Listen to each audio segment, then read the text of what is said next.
Welcome, everybody, to another episode of Gen Ed. We're super excited to have Mirah Shi with us. Mirah, could you introduce yourself? Yeah, hi everyone. I'm Myra. I'm a junior at Barnard, majoring in math. Thank you, Alana and Dan, for inviting me. I'm really excited to be here. Yeah, so you're majoring in math. How did you get to study math? How did you fall in love with it? And what do you want to do after college? Yeah. So I kind of came into it from a windy path. I actually came into college wanting to study sociology or anthropology, and after taking the intro class, I quickly realized that it wasn't for me. So then I considered studying econ, statistics, computer science, but then I realized that all of these fields are really just built on the field of math. So I thought if I could learn a lot of things in math, then I'd be pretty much set to learn about things in any of these other fields. Um, so then, as I took more math classes, I became really attracted to the way that math teaches you to think. So, contrary to what most people believe, math is not really about solving for x or moving variables around in equations. I found that math is about proofs and giving logical mathematical arguments. So, what people do in math is make these logical arguments about ideas and abstract concepts. So, I really wanted to learn about and develop more this way of thinking, using logic to reason about things. So, that's a little bit about how I got into math. As for the future, that's a good question that I'm still figuring out myself. So, if you ask me again in 2 years, maybe I'll have a better answer for you. That's kind of how I feel too with my future. Yeah. It's just kind of, we're just playing everything by ear. um, Yeah. so, kind of going along those lines, you're talking about the kind of the benefits of studying math, um, and how it's not just how people view it as being just, trying hmm to find X and all these things. I hear people a lot, particularly high schoolers, say, hmm why do we have to take these math courses when I'm just gonna go be a hairstylist or whatever? Why, Yeah. kind of clarifying those points that you made before, why do you think it's really important that everybody study um, math fairly significantly?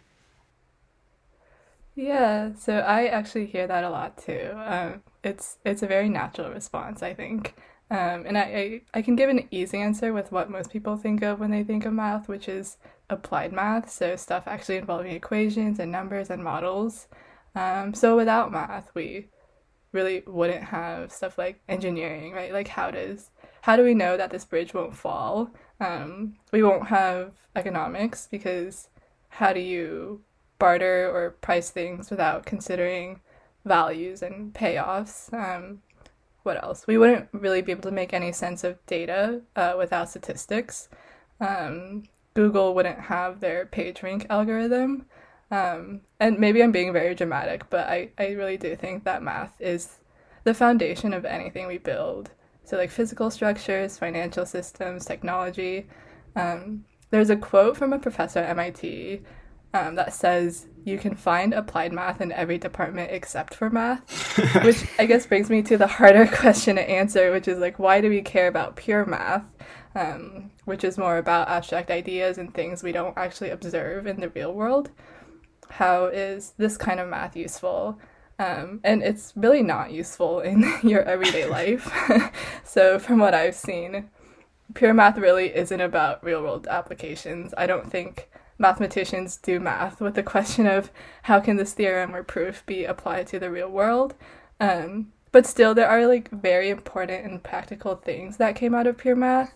I think the most well known example, maybe, or the example that most people would give you, is number theory. So, from my limited knowledge, number theory studies the properties of numbers and primes and factoring and all that stuff. So, for a long time, people considered number theory to be kind of the purest of pure math. So, in other words, like the most useless of useless math, done just for its beauty with like no applications to anything, right? But like fast forward a bit to our modern day, these people would be very surprised to learn that the entire field of modern cryptography, which studies how we can give and receive information and messages securely without anyone intercepting our messages, this entire field exists just because of number theory. So the fact that we can securely shop online or send messages to each other over the internet all comes down to these number theoretic facts about prime numbers and factoring. So that's one example of why we have pure math. And to give another example, the more philosophical side of math was for a while very interested in, what statements can we prove to be true, what statements can we prove to be false, are there things that we can't prove to be true or false, and all of this sounds just very out of touch with anything we do in the real world. But what came out of it was this mathematician called Alan Turing was very interested in the question of, is there a way to systematically decide which mathematical questions could be proven true or false, and which can't be answered at all. And this is basically the basis of the Turing machine, which gave the theoretical foundations of what we now know as computers. So that was another very significant thing that came out of pure math. And there's so many other examples where fields of math have been adopted by the real world, like in computer graphics, in artificial intelligence, in physics, and even in politics. There's actually this mathematician at Tufts University right now. She's working on the math and geometry behind gerrymandering and redistricting. So like how you draw district boundaries in a state, that influences voting patterns. And so she's looking at how you can use like lines to group or not group people, and she's using a lot of different parameters like this and mathematical methods to generate the most fair or reasonable district maps and actually presenting it to politicians or judges. So I guess we took a long detour to, I guess, admire what math has given us, but to go all the way back to your original question, like why learn math, just like you and me? If we're just talking about you and me in our everyday lives, like sure, you won't need to integrate or use trig identities, maybe unless you're an engineer, but when you're learning about these things, I do think that you're also learning about how to solve complicated problems. So for me personally, training myself in these logical problem solving skills has been so immensely valuable in, figuring out any hard question that I encounter right now.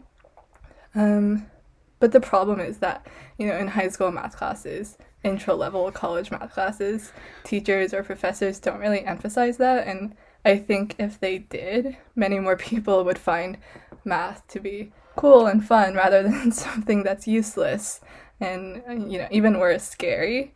But I've been talking a lot, and I'd actually like to ask you guys, how have your experiences in math classes looked like, and how has it influenced your feelings toward math? Yeah, so I definitely agree with how you think it like develops like those complex thinking skills. And it's funny because my English teacher, she actually like was a math major in college. And so she like studied mathematics. And so in this class, it was like AP language. She would like connect different parts of English to actually math. So I guess math is kind of like its own language in a sense. So I definitely agree that it does develop like those complex thinking skills. Even when it comes to like analyzing a passage, like you still Mm-hmm. have to not necessarily solve that X, but think and read in between the lines to figure out uh where you're going and how to prove it, especially with Mm-hmm. proofs. Like some of the same ways to prove an idea in math is like how do you prove your thoughts in English? So I think it's Yeah, definitely exactly. like connected, and so that's like why Common Core kind of does exist. Um, Dan, what are your thoughts over it? Yeah, I mean, very similar to you guys.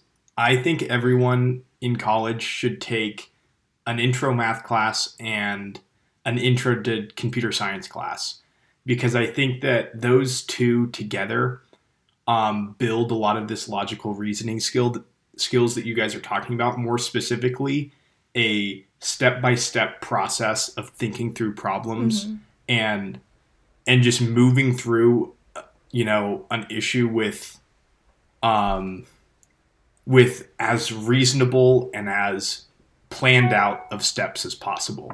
So I think that that method of thinking can be really useful and can be applied in a lot of ways. Plus, I don't know.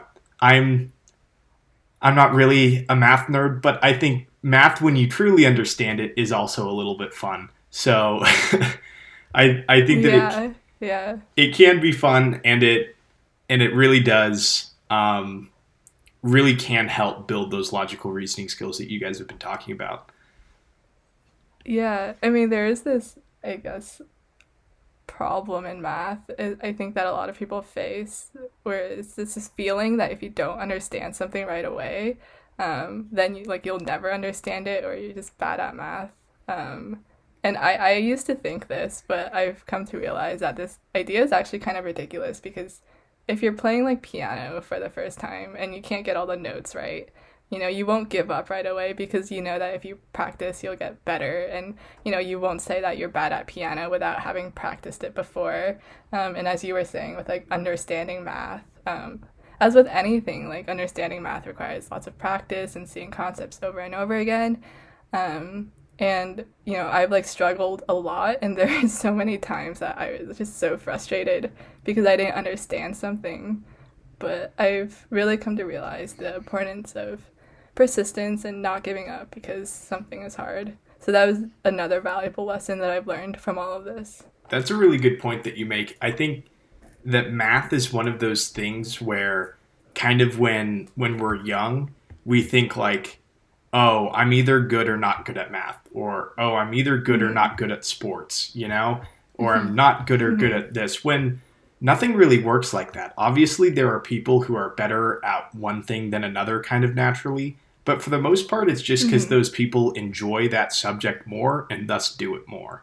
So I Yeah. think that's a really good point to make where it really is just something that you need to practice and you need to get good at and like you I think that really anyone can understand a lot of these mathematical concepts. Yeah, I mean, one of the best pieces of advice that I've heard is, even if you see that people around you aren't struggling with something, everyone struggles with math at some point. So maybe you're struggling with it in high school, but maybe someone else, they're excelling at it in high school, but then when they get to college, they'll start to struggle. If your college peers aren't struggling, when they get to grad school, they're gonna start to struggle. So like everyone struggles at some point. And when I realized that, I became so much less, like concerned with my own struggling. Yeah, that's a really good point. I think we're so easy to compare ourselves to others, and it becomes like this negative habit, and then we just forget to focus on ourselves. So I Mm-hmm. do think that like comparison, that thinking can be negative. Um, I was gonna go somewhere with this, and I forgot.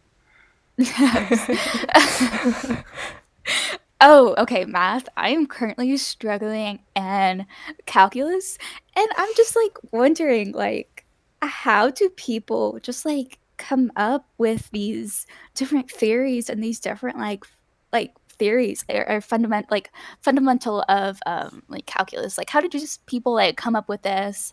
I did read a book a while ago, like the Book of Pi, like how pi came to be, and I don't know why I read that book, but anyway, um, so I guess like using like real world examples, like how do people like mathematicians come up with new theories, and then how are those like applied?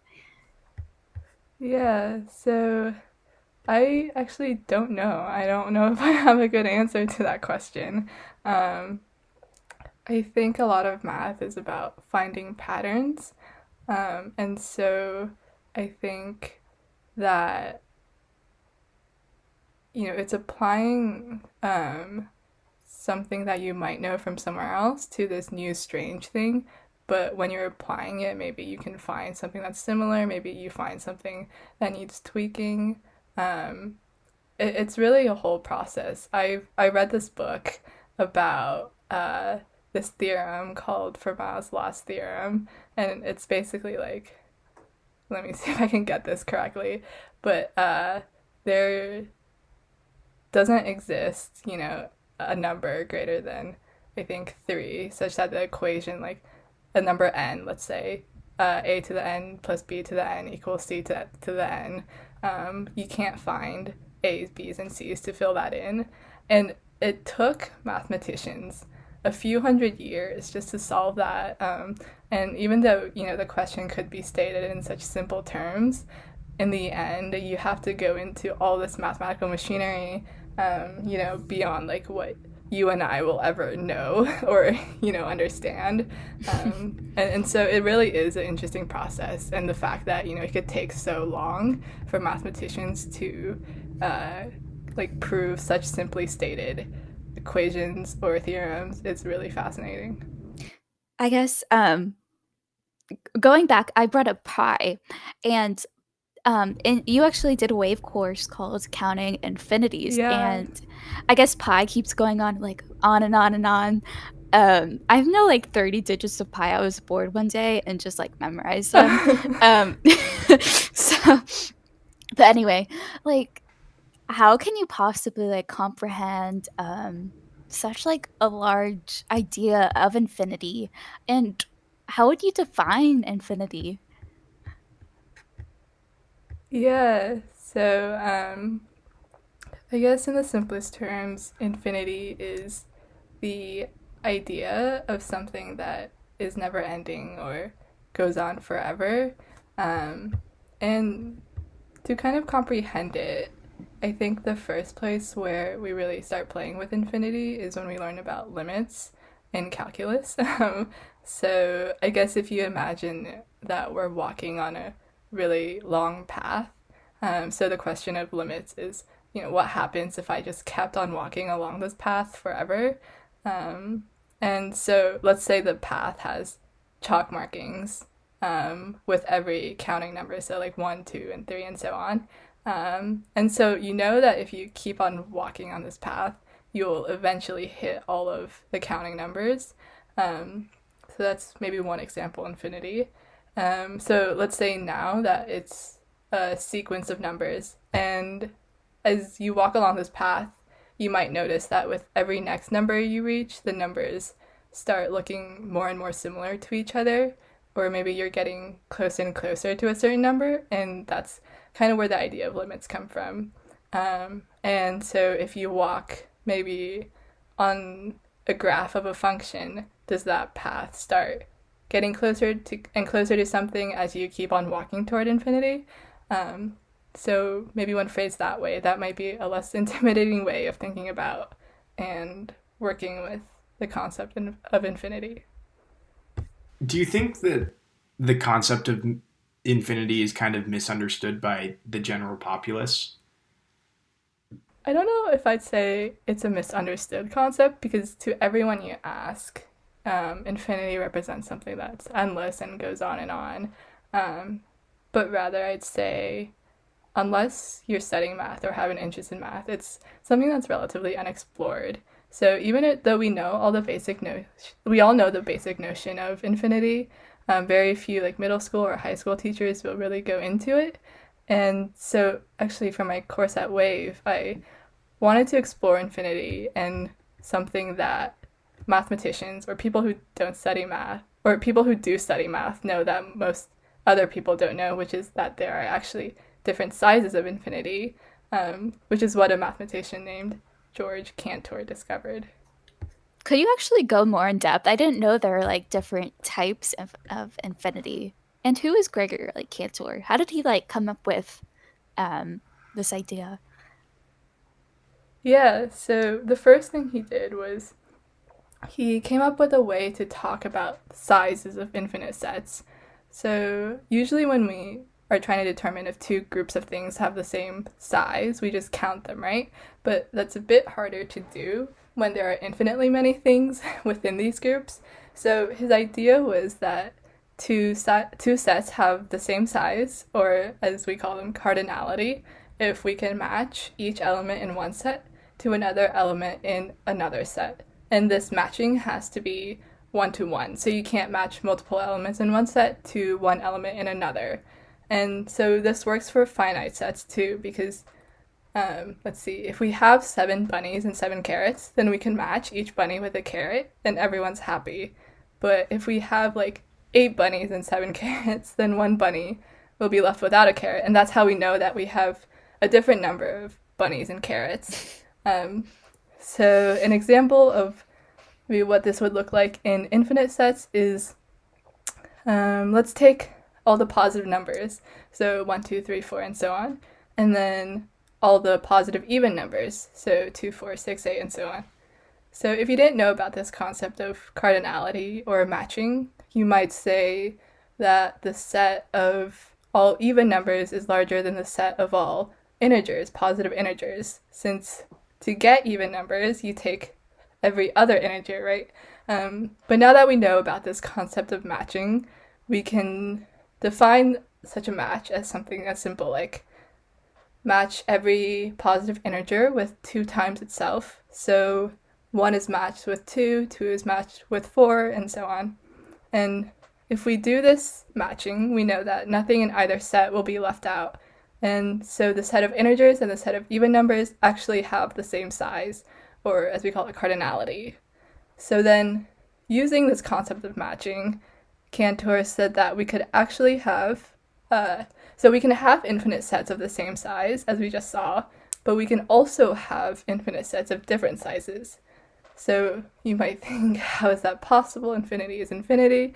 But actually what Cantor found is that the size or cardinality of the positive integers, or the numbers we use to count, 1, 2, 3, and so on, is actually smaller than the cardinality of real numbers. So that is any number on the number line. So there is no way to match each counting number to a real number.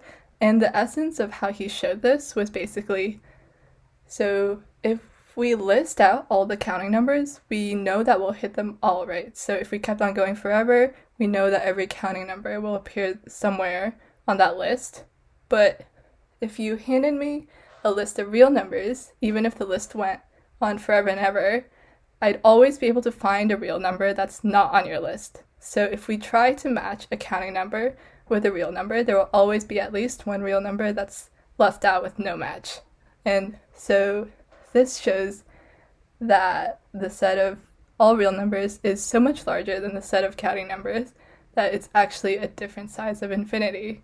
And that was called Cantor's diagonalization argument, which showed that there are different sizes of infinity.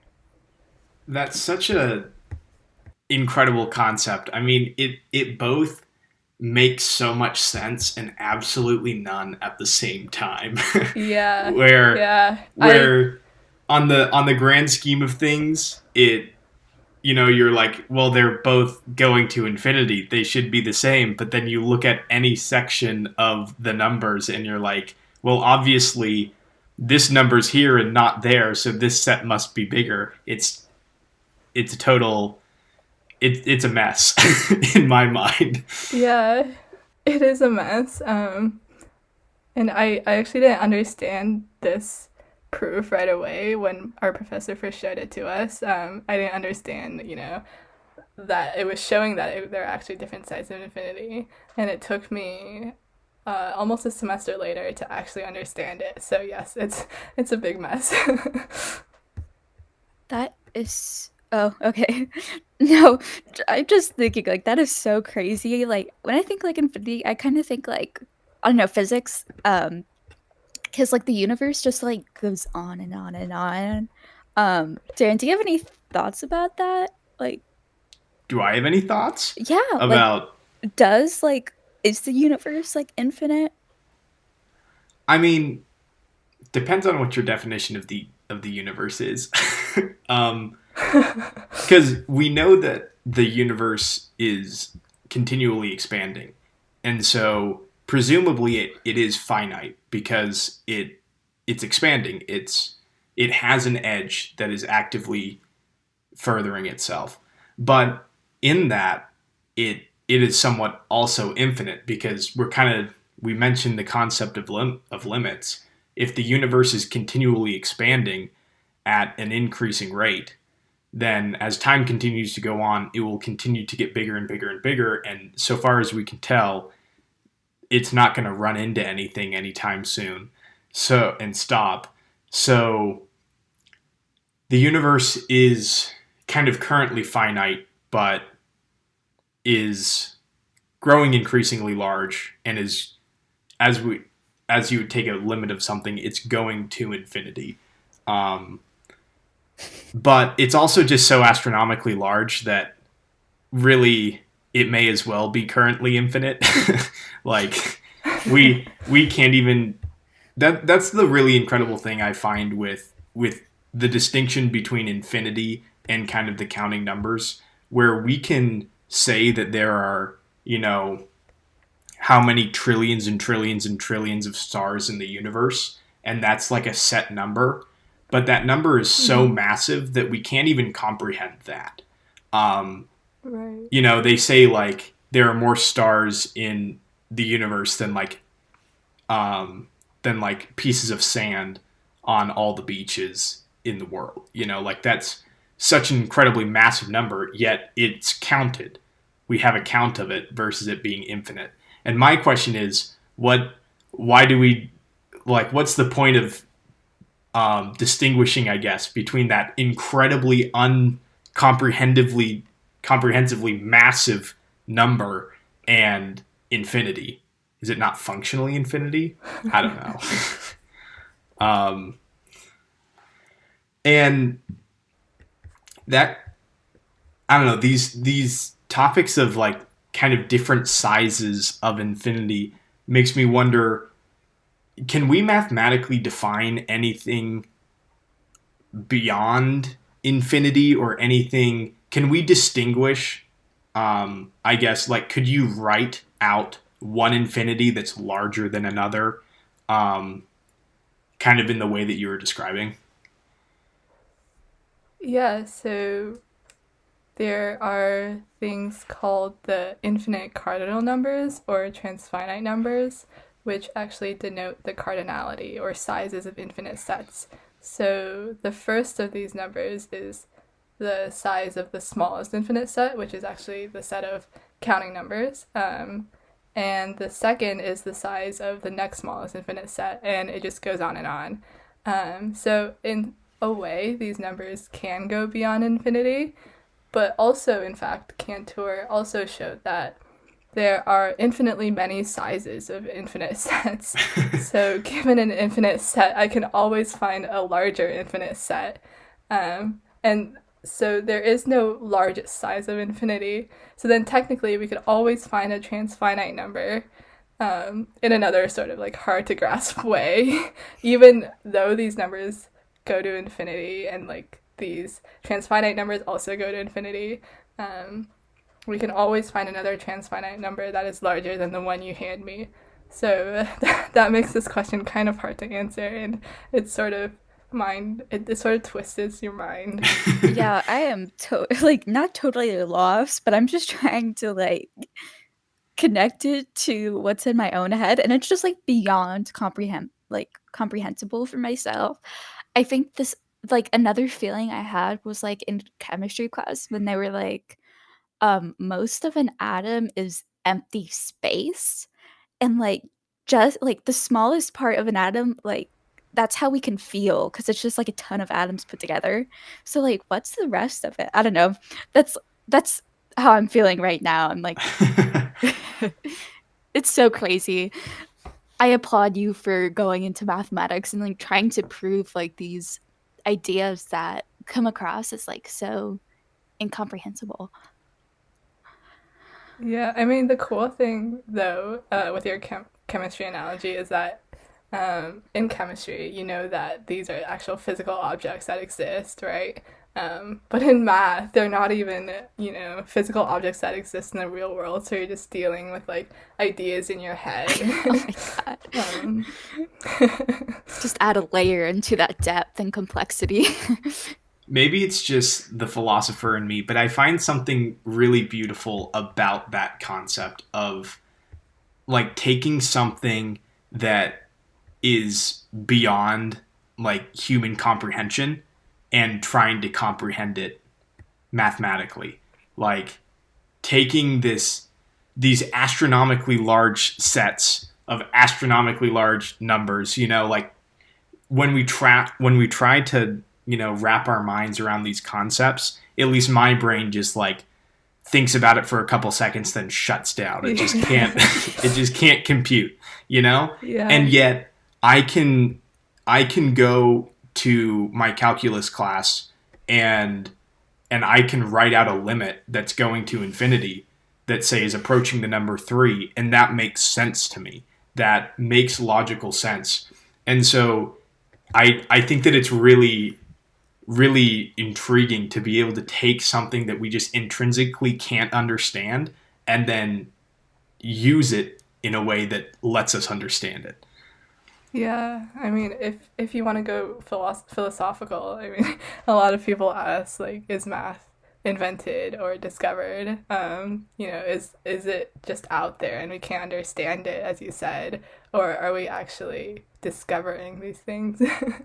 Or who knows, maybe we're just like creating everything, just making assumptions. Um, well, I think our time is coming to an end.